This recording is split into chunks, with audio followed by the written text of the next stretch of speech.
¿Qué puede hacer alguien cuando escucha cosas, ruidos, cuando lo despiertan en la noche, le mueven objetos, percibe aromas, olores, cuando empieza a tener una obsesión diabólica, ideas en torno al demonio, cuando se siente acosado, cuando se siente que hay un entorno del mal hacia él, cuando recibe agresiones, digamos, sobrenaturales?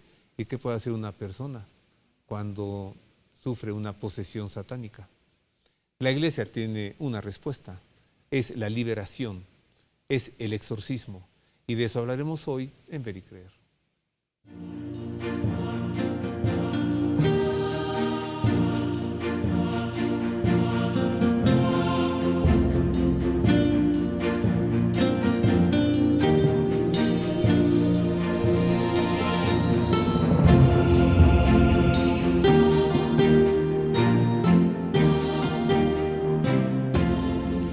Infaltable la Virgen María, especialmente hoy en este tema, porque ella es la mujer, su descendencia pisa la serpiente. Entonces, ya que vamos a hablar de exorcismo, la necesitamos junto a nosotros. Bueno, además de que siempre, todos los días de nuestra vida.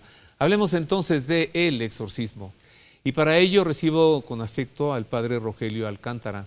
Él es el director de la doctrina de la fe en la Arquidiócesis de México. Es un gran teólogo, ha hecho una gran investigación que le ha llevado muchos años en torno al demonio y la ha publicado recientemente en un sensacional libro que se llama ¿De qué diablos estamos hablando? Es este, mire, pero más adelante se lo presento a detalle.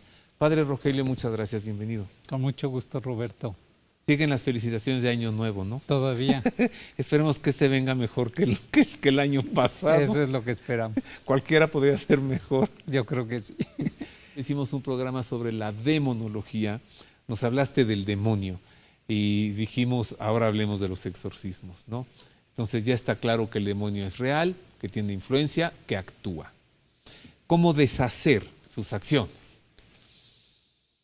Podemos decir que hay dos modos para luchar contra el demonio, un modo con respecto a su acción ordinaria y otro modo con respecto a su acción extraordinaria. Y entonces cada uno de estos modos pues es muy amplio, ¿no? Primero porque conociendo al enemigo y sabiendo que su acción principal es la tentación, el quid, es decir, el meollo del asunto está en conocer cómo puede luchar uno contra la tentación.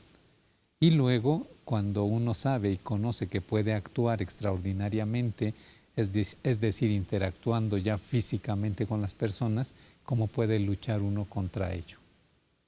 Por el cine sabemos de las posesiones y de los exorcismos, ¿no?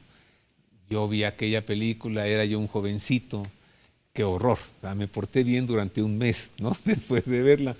Pero como que nos quedamos en las posesiones y se nos olvida que antes de la posesión satánica hay muy diversas formas, digamos, ya de acción del demonio en alguien, ¿no? Sí. ¿Cuáles son?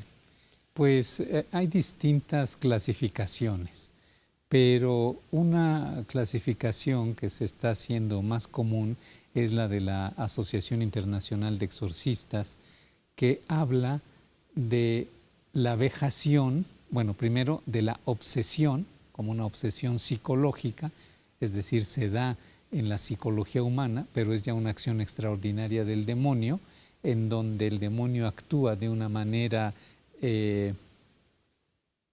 clara sobre la psicología humana, obsesionando a la persona. Es parecida a la obsesión psicológica natural, pero tiene unas diferencias específicas, y estas diferencias, que son incluso notadas por algunos psiquiatras, puede uno descubrir la obsesión diabólica, es decir, una acción extraordinaria sobre la psicología de la persona que técnicamente se llama obsesión diabólica. Hay obsesión amorosa, ¿no? Cuando alguien se apasiona a fuerzas con alguien, aunque el otro no quiera, ¿no? Ya le llaman obsesión amorosa. La obsesión diabólica es consecuencia de que ese individuo haya estado acercándose a cosas que son del demonio, o puede surgir de pronto. Ordinariamente es que la persona se ha acercado y se ha metido en terrenos del demonio. Es por eso, es Sí, consecuencia. es consecuencia. Ajá. Fue con brujos, pagó por hechizos, por maleficios, y entonces el demonio le está ocupando la mente. Así es. Le ocupa, también hay que precisar, es decir, a través de la imaginación y a través de la memoria, el demonio causa estas obsesiones que son tan fuertes y tan persistentes que pueden llegar a enloquecer a la persona. Ahora, no entiendo bien. ¿Una obsesión demoníaca consiste en tener pensamientos referentes al demonio o es una obsesión pensando en cualquier cosa provocada por el demonio? Es esto segundo. Es esto segundo. Sí. O sea, no necesariamente uno ha de estar obsesionado con el diablo, No. sino con cualquier cosa. Con cualquier cosa, Por pero ejemplo, provocada. pornografía, Así es, una obsesión amorosa, puede ser, un rencor, un También. odio hacia alguien, obsesionado, ¿no? efectivamente. Lo está provocando el demonio. Sí. Es decir, hay obsesiones naturales y hay esta obsesión que técnicamente llamamos preternatural, porque así se le llama al nivel de existencia del demonio.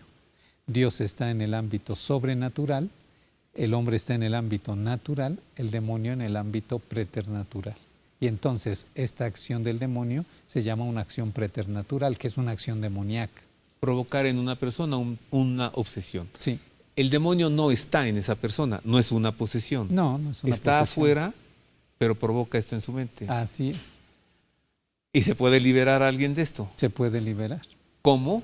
Antes conozcamos, hemos mencionado por ahora, obsesiones, vejaciones, posesiones. ¿Cuáles son los tipos de exorcismo concretamente que hay? En rigor, cuando la Iglesia habla oficialmente del exorcismo, se trata del rito litúrgico del exorcismo. El Catecismo de la Iglesia habla de dos tipos de exorcismo: del exorcismo solemne, también llamado mayor, y del exorcismo simple en contraposición con el solemne, el cual se realiza en el ámbito bautismal. En forma simple, el exorcismo tiene lugar en la celebración del bautismo. Por lo tanto, hay dos tipos de exorcismo: uno solemne y otro simple. La potestad para expulsar demonios es una potencia fundada en el carácter sacramental de imperar a los demonios a salir o alejarse de una persona u objeto. Esta potestad no puede ejercerse arbitrariamente. Tratándose de un bien espiritual y siendo estos administrados por la Iglesia, es necesario que se tenga la autoridad para ejercer esta potestad legítimamente. La autoridad para expulsar demonios ha sido delegada por Cristo, cabeza y pastor, a los apóstoles y a sus sucesores. Los obispos pueden delegarla a algunos sacerdotes. Es necesario tener licencia para imperar a los demonios, pero no para expulsarlos. Los demonios pueden ser expulsados mediante oraciones deprecativas por las que se suplica a Dios omnipotente la liberación propia o de otros. Tales oraciones, aunque no sean litúrgicas, pueden ser eficaces si el fiel cristiano trabaja constantemente por ser auténtico discípulo de Cristo, viviendo en gracia y amistad con Dios, teniendo una fe viva y ardiente.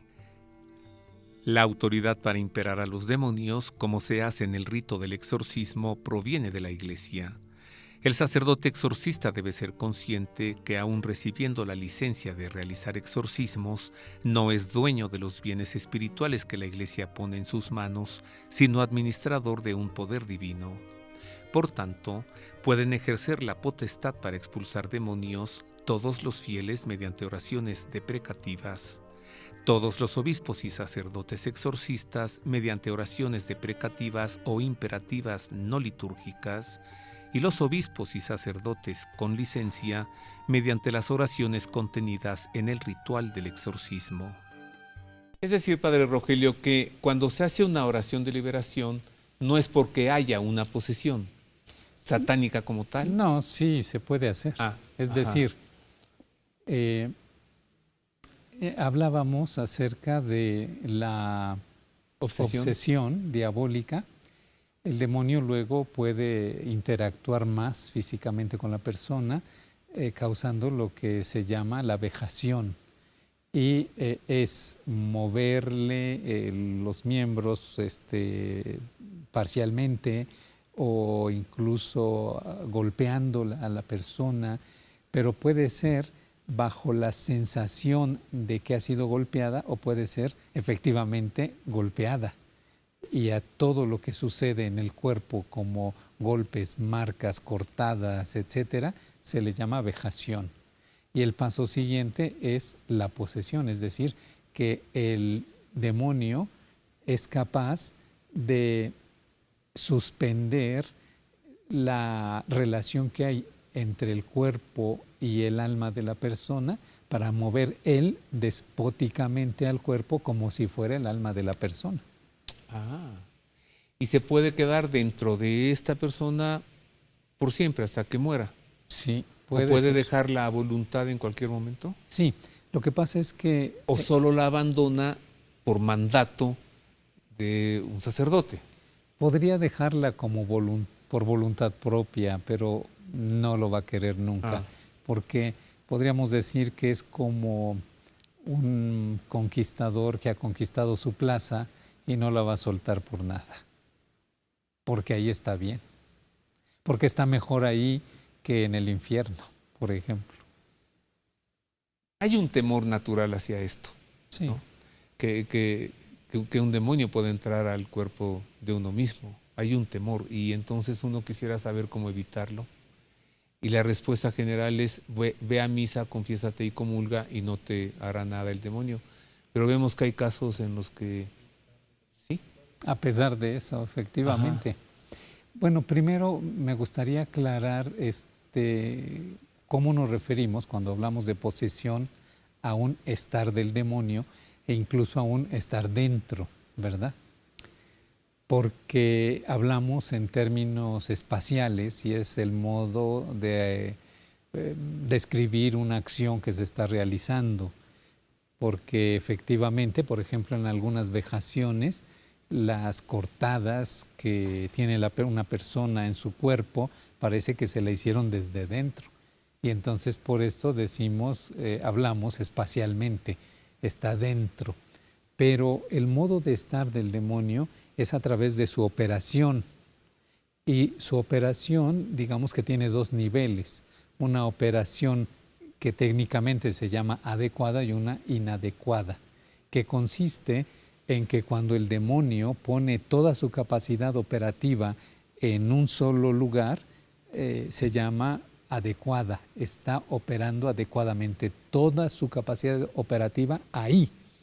Y el demonio puede estar así en una persona humana, o inadecuadamente cuando el demonio puede estar aquí y al mismo tiempo en otro lugar, porque su naturaleza se lo permite. Pero sabemos que cuando hay una manifestación demoníaca fuerte como la de las películas y que está un exorcista o un sacerdote haciendo oraciones de liberación, tiene el demonio que ir a operar con toda su capacidad porque no quiere ser arrojado. Y entonces en este sentido decimos que ahí está el demonio. Pero dado que es libre, podría libremente entrar o salir. Y de hecho muchas veces lo hace para no ser descubierto. Es decir, una persona posesa fácilmente puede ir a una misa, estar ante el sagrario o incluso confesarse y comulgar. Y el demonio podría en ese momento retirarse un poco para volver a entrar o incluso aguantar y soportar lo sagrado que está en ese momento en esa persona porque no lo están sacando. En fin, son cosas muy interesantes. Sí, es la primera vez en mi vida que escucho una presentación tan formal como esto. No se trata tanto de que el demonio esté adentro de alguien, hablándolo como adentro de su espacio corporal, sino como que está ejerciendo toda su acción como demonio en esa persona y a través de esa persona. Efectivamente. Ahora, hay momentos en los que se manifiesta la persona, el individuo como tal, y otros en los que se manifiesta el demonio. ¿Cómo identificarlo durante un exorcismo? ¿Cómo hacer esto que se llama discernimiento, ¿no?, para poder determinar si una persona está posesa o no? Que no se lo recomiendo que lo haga usted. Vuelvo con esto después de una pausa y también para conocer cómo es que el demonio asedia y hablar de las infestaciones también, presencia demoníaca en lugares o ciudades o países. Una pausa y volvemos con esto y más.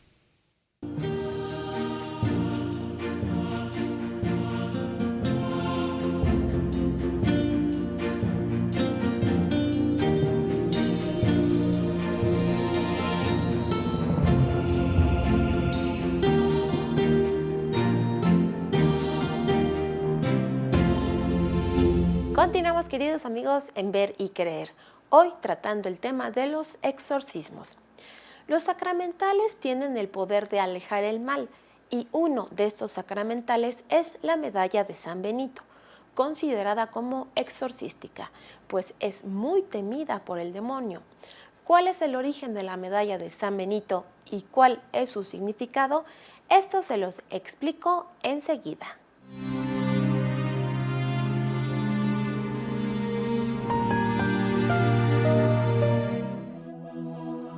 La medalla de San Benito es un sacramental que, como todos los sacramentales, como explica el Catecismo de la Iglesia, son signos sagrados con los que, imitando de alguna manera los sacramentos, se expresan efectos, sobre todo espirituales, obtenidos por la intercesión de la Iglesia.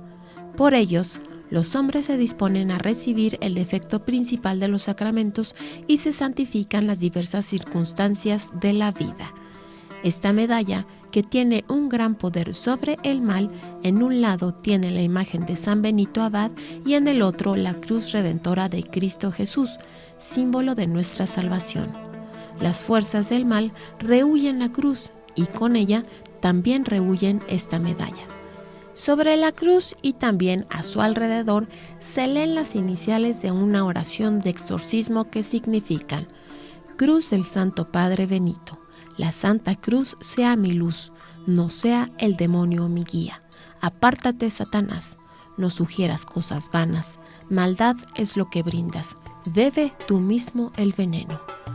El poder de esta medalla se conoció gracias a una investigación en Baviera en 1647.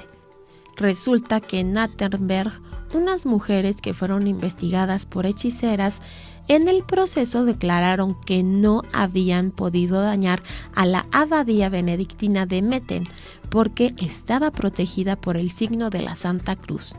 La indagación llegó al monasterio y se encontraron pintadas antiguas representaciones de esta cruz con la inscripción que acompaña la medalla, la que ya he explicado, pero las letras no pudieron ser interpretadas hasta que, en un manuscrito de la biblioteca, coloreado en el mismo monasterio de Metten en 1414 y conservado hoy en la Biblioteca Estatal de Múnich, se vio una imagen de San Benito con las palabras que la describen. Un manuscrito anterior del siglo XIV y procedente de Austria, que se encuentra en la biblioteca de Wolfenbüttel, parece haber sido el origen de la imagen y del texto. El Papa Benedicto XIV la aprobó en 1742 y la fórmula de su bendición se incorporó al ritual romano.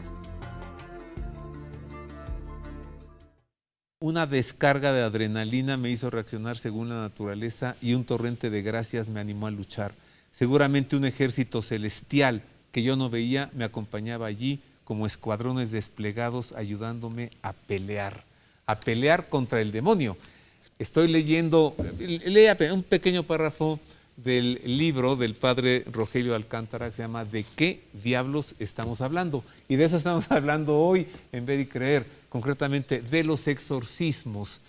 A partir de que el padre Rogelio Alcántara, quien es el director de la doctrina de la fe de la Arquidiócesis de México, estaba haciendo esta investigación que yo supe, le dije, cuando esté el libro, padre, pues vente a la tele porque el público tiene que conocerlo, ¿no? Es una gran investigación profunda sobre el demonio. Y aquí está, mire, Principios de Demonología y Exorcismo. Es un tratado teológico profundo. El padre Rogelio Alcántara no es exorcista, eres teólogo. Así es. Y ya se ha metido en este tema de la demonología. Y me decía él, esto es como el exorcista está en la práctica y este libro presenta la teoría como una gran ayuda para los exorcistas. Así es. Bueno, que por cierto se encuentra este libro en las librerías Verbum y también en la Casa de San José. Búsquelo y hágase de él.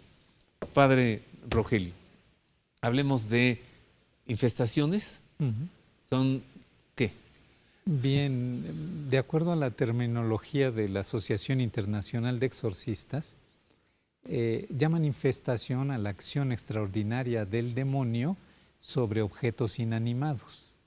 Es decir, puede ser una taza, puede ser un escritorio, puede ser una casa, o puede ser o también en seres animados no racionales, como en los animales.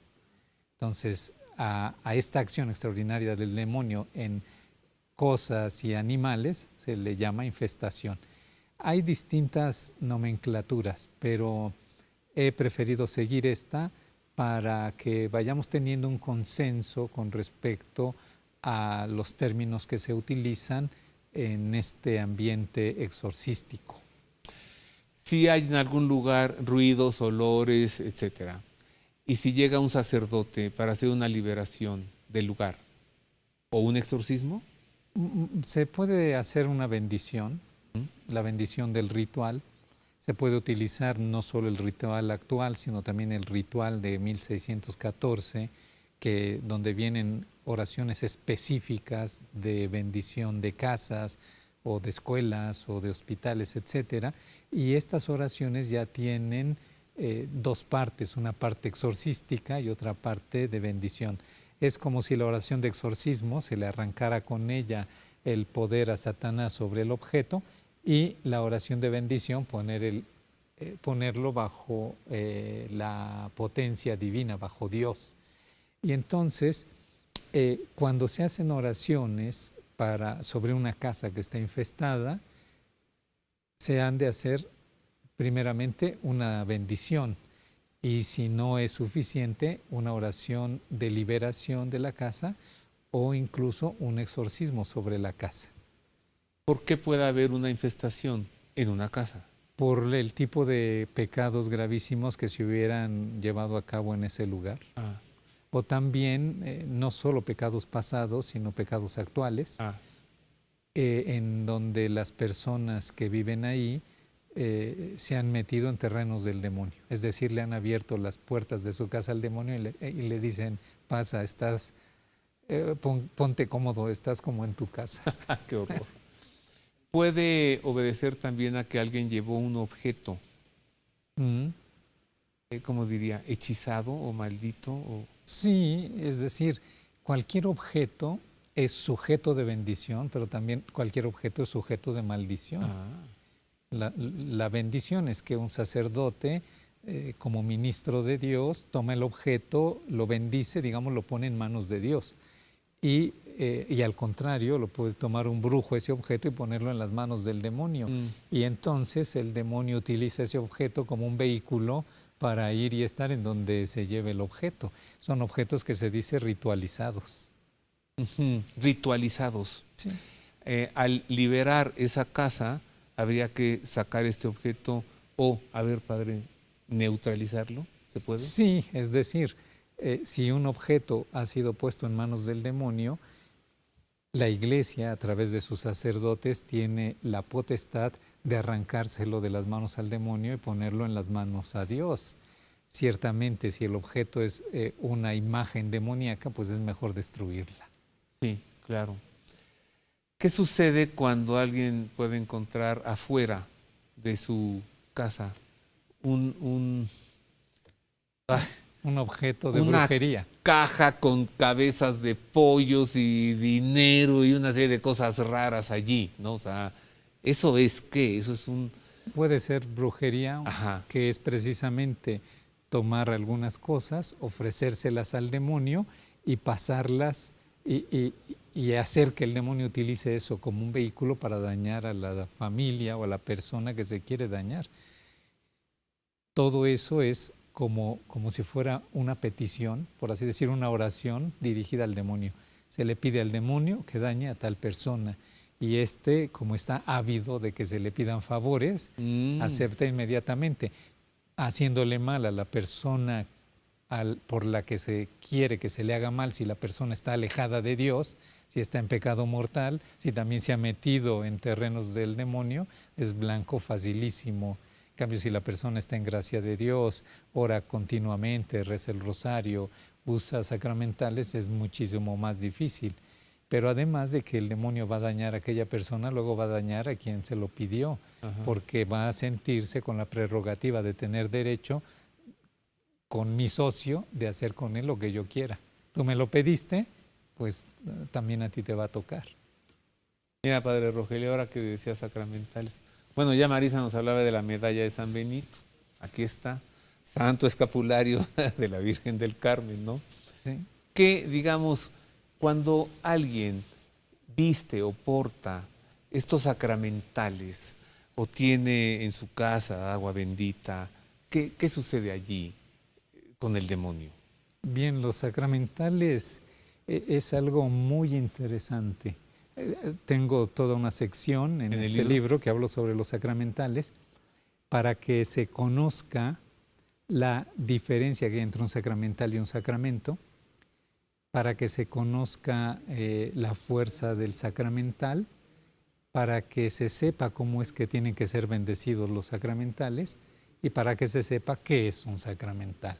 Y podemos decir, resumiendo simplemente qué es un sacramental, es un objeto bendecido con una oración ritual, es decir, una oración que está en un libro que se llama El Ritual, para que a través de este objeto se puedan recibir algunas gracias actuales de parte de Dios. Y entonces el sacramental no da la gracia santificante que dan los sacramentos. Me dispone a recibir esa gracia santificante dándome gracias actuales por el uso de esos objetos que son un sacramental. Es decir, que el sacramental dispone a la persona para recibir la gracia sobrenatural o gracia habitual. Hay dos tipos de gracia: la habitual que dan los sacramentos y las gracias actuales, que son luces al entendimiento, emociones a la voluntad, y que un sacramental, por usarlo, me puede disponer, recibiendo estas gracias actuales, a recibir la gracia habitual o santificante. O sacramental. De los sacramentos. Ajá, sí, la gracia de los sacramentos. Pero si yo visto de suyo siempre la medalla de San Benito o el Santo Escapulario, ¿esto ya le está poniendo al demonio un estate quieto, no puedes más, ahí te quedas? Sí, en cierto sentido. Es decir, los sacramentales actúan a nivel preternatural.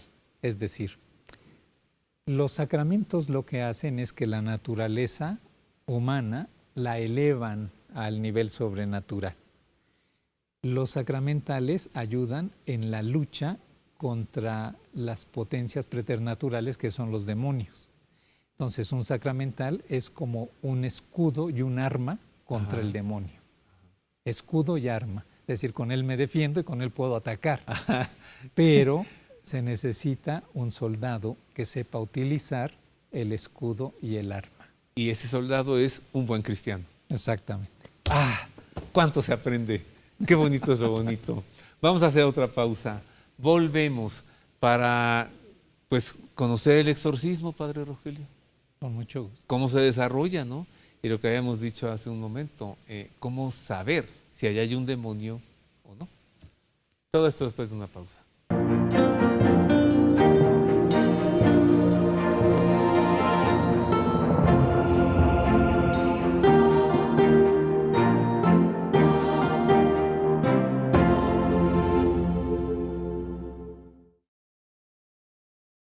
Ah, qué hermosa es la Virgen del Carmen, qué hermosa es nuestra Madre del Cielo.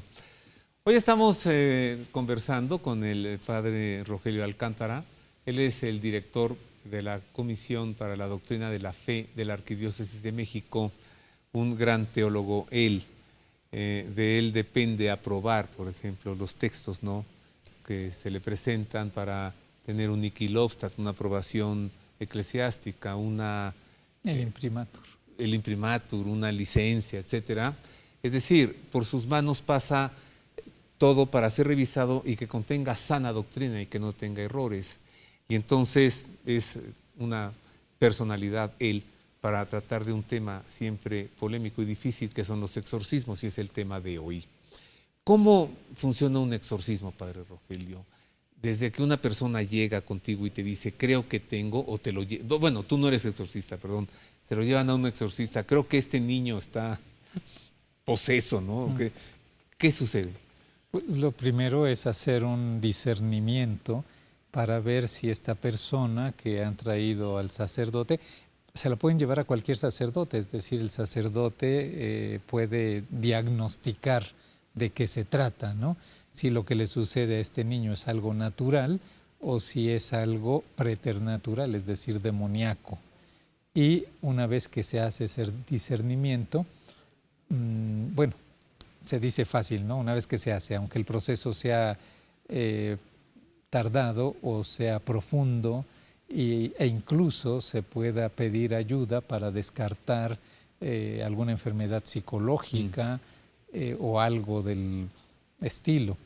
Pero una vez que se llega a lo que dice el catecismo acerca del tener la certeza moral de que una persona está aquejada por una acción extraordinaria del demonio, entonces se puede proceder a realizar el exorcismo. Cuando la Iglesia habla de exorcismo, siempre lo habla en un ámbito del rito del exorcismo, que además el rito del exorcismo es un acto litúrgico de la Iglesia y por otro lado es un sacramental que realiza la Iglesia y entonces saber que si se tiene la certeza moral, que no es una certeza absoluta, sino es una certeza, digamos, si pudiéramos hablar en porcentajes, arribita del 50%, tengo la certeza moral de que esta persona tiene una acción extraordinaria del demonio, entonces el exorcista puede proceder a hacer el exorcismo sobre la persona, que consiste en llevar a cabo sobre ella el rito del exorcismo, que la Iglesia lo ha expresado y lo ha publicado desde 1614.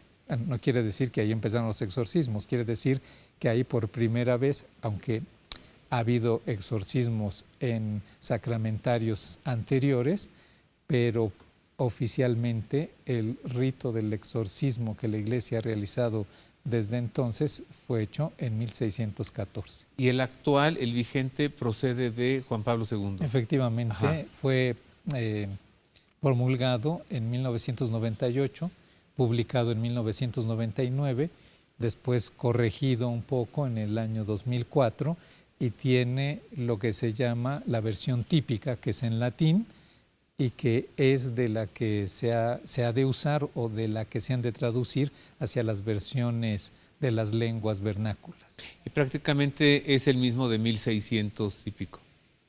No, son diferentes.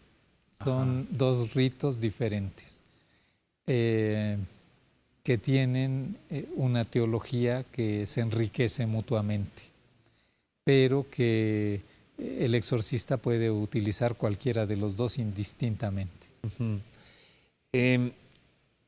¿Es automático? O sea, una persona, un poseso, recibe el ritual del exorcismo y queda liberado. No. Se requiere la participación del sujeto. Es decir, que el sujeto quiera salir de ahí. Por eso seguramente acude a un exorcista, pero además que emprenda un camino de conversión, porque lo más importante es que la persona esté en gracia de Dios, porque es lo que nos lleva al cielo. Si la persona muere en estado de pecado original, de pecado mortal, se condena para toda la eternidad. Y por tanto, lo que se necesita es que salga del pecado para que viva en la gracia de Dios, y entonces la oración de la Iglesia de exorcismo sobre ella tendrá eficacia, una eficacia que es difícil que tenga cuando la persona se encuentra sumergida en el pecado mortal. En el prólogo de tu reciente libro, en el prólogo, tú narras que te presentaron a una mujer posesa y que lograste liberarla, o sea, en el primer intento.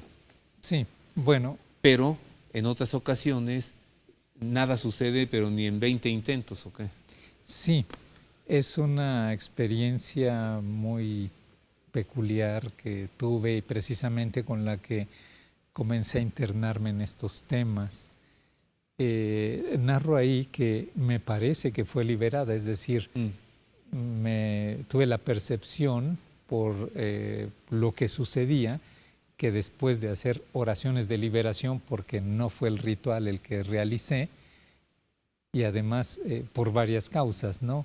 Pero la principal fue que me agarró a mí de sorpresa. Es decir, una persona, una muchacha, como narro ahí, que se confesó, que después de la confesión le dejé hacer su penitencia, que hizo su penitencia y me pidió después una oración especial, y que allí frente al sagrario, en la capilla en la que se confesó e hizo su penitencia, a la hora de hacer estas oraciones, se manifestó el demonio. Es decir, estaba la chica posesa, parece que eran 3 demonios los que la poseían, y fue impactante ver al demonio en la posesa. Es decir, efectivamente cambia la mirada, cambia la voz, cambian los rasgos de la cara, y lo más sorprendente fue ver el odio con el que me miraba, manifestarse inmediatamente como enemigo, pero ver y percibir el miedo que tenía. El demonio. El demonio. Al estar ante ti como... Al estar ante un sacerdote que quería luchar para echarlo fuera de esta chica que estaba en ese momento en gracia de Dios y que quería ser liberada. Tenía temor. Mucho miedo. ¿Qué no sería mejor para el demonio tener una acción extraordinaria con un jefe de Estado, con alguien muy importante, que con un hijo de vecino? Un estudiante. Ciertamente el demonio buscará por todos los medios poder influir lo más que pueda. Es el príncipe de este mundo, ve que Cristo le ha quitado el poder, lo ha vencido y no quiere darse por vencido. Y entonces está luchando por recuperar a todos los hombres de todo el mundo. Y obviamente que estará más interesado en quien más influencia social tiene, porque a través de ese sujeto podrá hacer más daño. Porque ese sujeto se vuelve como su agente. Es decir, hará lo que el demonio piensa y quiere. Y él lo difunde. Lo difundirá, promueve, ¿no? E incluso se aprovechará, si es gobernante, de las mismas instancias o instituciones con las que se rige un país para que el demonio pueda tener más poder en ese lugar. Un poseso puede quedar liberado en una primera sesión de exorcismo, en un primer exorcismo, o puede requerirse de muchos. Podría ser en una sola sesión, pero ahora los exorcistas manifiestan en la práctica que realizan que casi por un solo exorcismo no se puede, es decir, que se necesitan muchas batallas. Y uno podría cuestionarse por qué, y puede haber muchas razones, pero podríamos dar unas cuantas, ¿no? Primero, porque la persona tiene que emprender este proceso de conversión, y cuando lo lleva a cabo depende de la velocidad con que la persona pase del estado de pecado gravísimo al estado de gracia y de un ejercicio de las virtudes admirable. Pasa tiempo. Luego, otro aspecto es que el exorcismo como rito depende de la fe de la Iglesia, de la fe universal de la Iglesia, de la fe histórica de la Iglesia, y el momento actual hay mucha vacilación en la fe. y que por tanto, dado que es un rito que depende de la fe de la Iglesia, la misma vacilación de la fe en la Iglesia cause como menos eficacia en su Entendiendo realización. iglesia como todos los bautizados. Como todos los Ajá. bautizados. Padre Rogelio, tenemos, pues yo creo que 1 minuto. 2 minutos, qué bueno, todavía tenemos más tiempo. Bueno, dinos algo más de cómo evitar. ¿Cómo evitar que un demonio o varios se acerquen, ¿no? Y empiecen a buscarse como clientecito a alguien?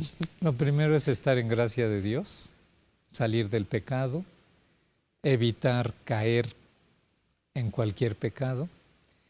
Y una vez que está uno en gracia de Dios, si sucede algo extraordinario, acudir a un exorcista para manifestar lo que le pasa, y el exorcista puede hacer un diagnóstico, un discernimiento, para ver si hace unas oraciones de liberación o para ver si hace un exorcismo, pero seguramente siempre empujar a la persona al mismo tiempo a confesarse, es decir, a que emprenda este camino de conversión.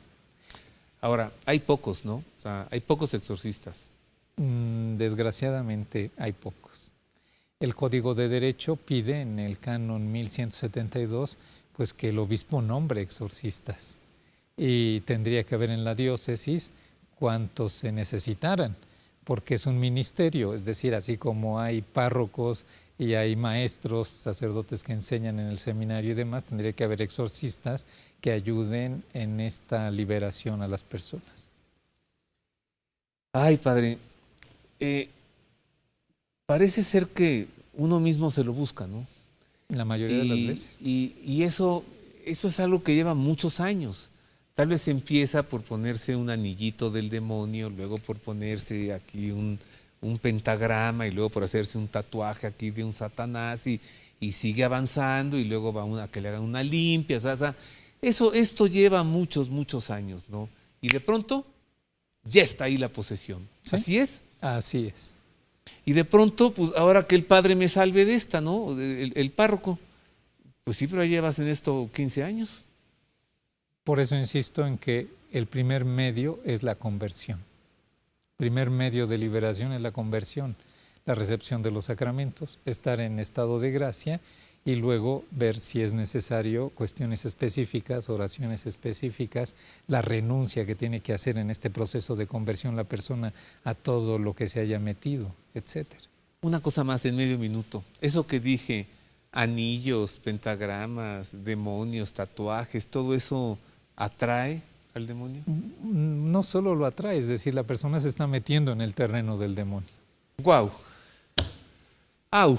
Muchas gracias, padre Rogelio. Con mucho gusto. A ver, una revisada más al nuevo libro flamante del padre Rogelio Alcántara, todo un tratado en el que responde muchas preguntas que tal vez uno mismo se ha planteado, ¿no? Sobre la realidad, las dimensiones, los seres existentes, preternaturales, la interacción con el demonio, todo eso. Búsquelo. Son más de 500 páginas de pura teología y de pura sabiduría. Es un documento formal. Hay algo que intenta hablar del demonio, pero cuidado, son cosas informales.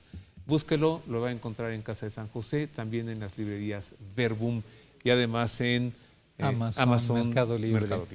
Gracias de nuevo, padre Rogelio. Con gusto. Feliz año. Igualmente, Gracias, Roberto. Gracias. Y gracias a usted, pues, por haber estado con nosotros. Feliz año también para usted. Dios le guarde. Feliz semana, feliz mes, feliz año. Gracias.